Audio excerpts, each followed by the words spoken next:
Welcome back to Garden Talk, brought to you by the Penn State Erie County Extension Master Gardeners. I'm your co-host for today, Mike Bailey, along with Ellen DePlacido. Ellen, hello there. Hi, Mike. Yes. Hey, last time around, we started our discussion on seed saving, and we'd like to kind of continue that during this particular program. And seed saving has become very popular around the country for a lot of good reasons. But there's a couple of pitfalls that you need to watch out for. And one of them is developing a good understanding of pollination and how pollination takes place and how pollination can really only occur within a plant or between two plants if they're of the same species. And that makes a lot of sense. Okay? But sometimes it's not real obvious as to what plants are within which species.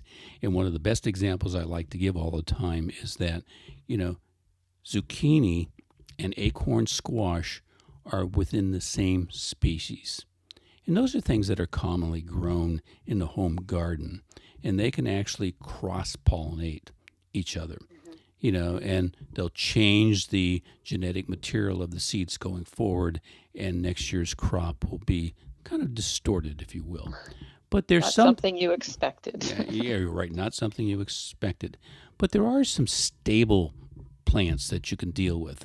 And some of those stable plants are what they call self-pollinated things, whereas the male and the female component are within the same flower, and the pollination is really kind of quite controlled. And that's where our heirlooms come from, because we don't mix the genetic material between two different plants. And good examples, like we said before, are the beans and the peas and the tomatoes, peppers and lettuce. But then you have the cross-pollinated plants, which are typically those plants with the incomplete flowers. Okay, the male and the female material is in two different flowers, and they have to be carried to each other. And that's where you get into the hazards of some cross-pollination between the same species. You have to watch out for that.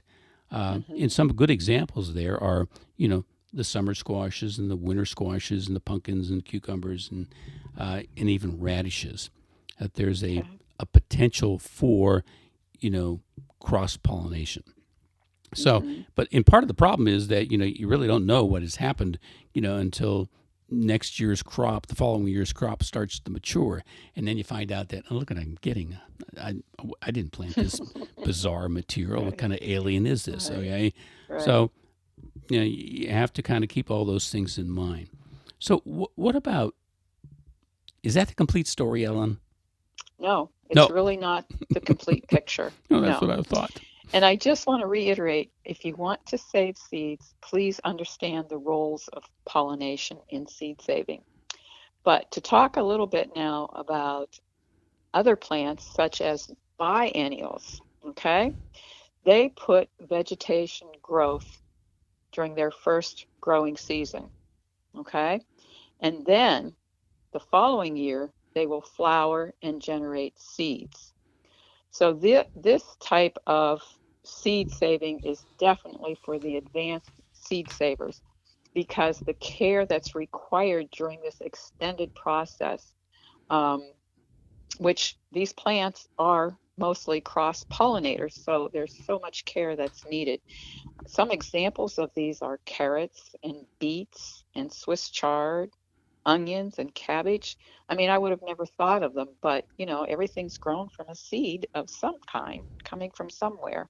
So I have a lot of respect for seed companies when it comes to the quality of the product, when you think of all the things that could go wrong when they're saving seeds for carrots and Swiss chard, etc. Oh, absolutely. I mean, it is amazing.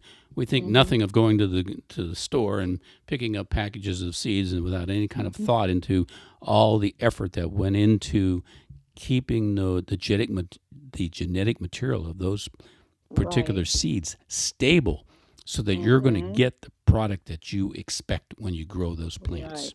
So it's wonderful. Now, what about hybrids? Well, hybrids are a little bit of a different story, but you really should not save seeds from hybrid plants because they are not going to breed true. Hybrids are developed uh, under a very controlled setting by these manufacturers, where they actually take two different plants that they've identified through a long process, and they actually, you know, grow them side by side. But some of the plants they cut off the male and the female components early on the different plants so that have they don't get any no no problem with self pollination. And they get the cross pollination that they desire. Okay, and then they actually cross that pollen in with the hopes of developing a new plant with the characteristics that they were looking for. Right.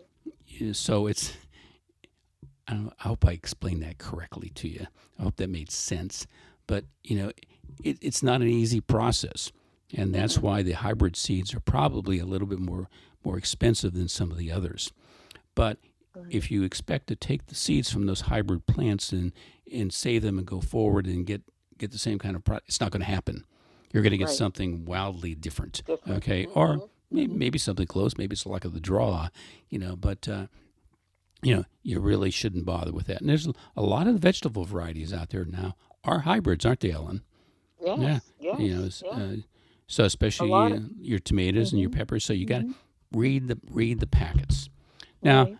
then there's GMOs, genetically modified organisms. Okay, or seeds. They will breed true, and their seeds can be saved. Now, maybe some people out there cringed when we talked about GMOs. And one of the future programs coming up here real shortly, we're going to talk about GMOs and some of the myths and some of the facts. We found a very nice article from a very good university that has a very good agricultural department. And we're going to kind of walk through their explanation. And I hope that you would listen to that with an open mind, and so that you can kind of maybe start to develop a better understanding of where GMOs are and where they've been developed. Okay. So this has been some kind of an overview, okay, of some of the pitfalls when it comes to saving seeds. But and if you want to do that, that's great. But you got to kind of take some of these things into consideration. You want to add anything else, Ellen? Nope. Just remember the role of pollination, and make sure you understand what plants are the easiest and the best for you to try to save seeds for your garden. Yeah, and you got to understand which plants fit into which species. That's very important if you're going to get into the cross-pollinated ones. Look at the pack. That information is usually on those seed packages. So I hope that all helps, and thank you for listening, and hope you're with us next time. Thank you now. Bye-bye. Bye-bye.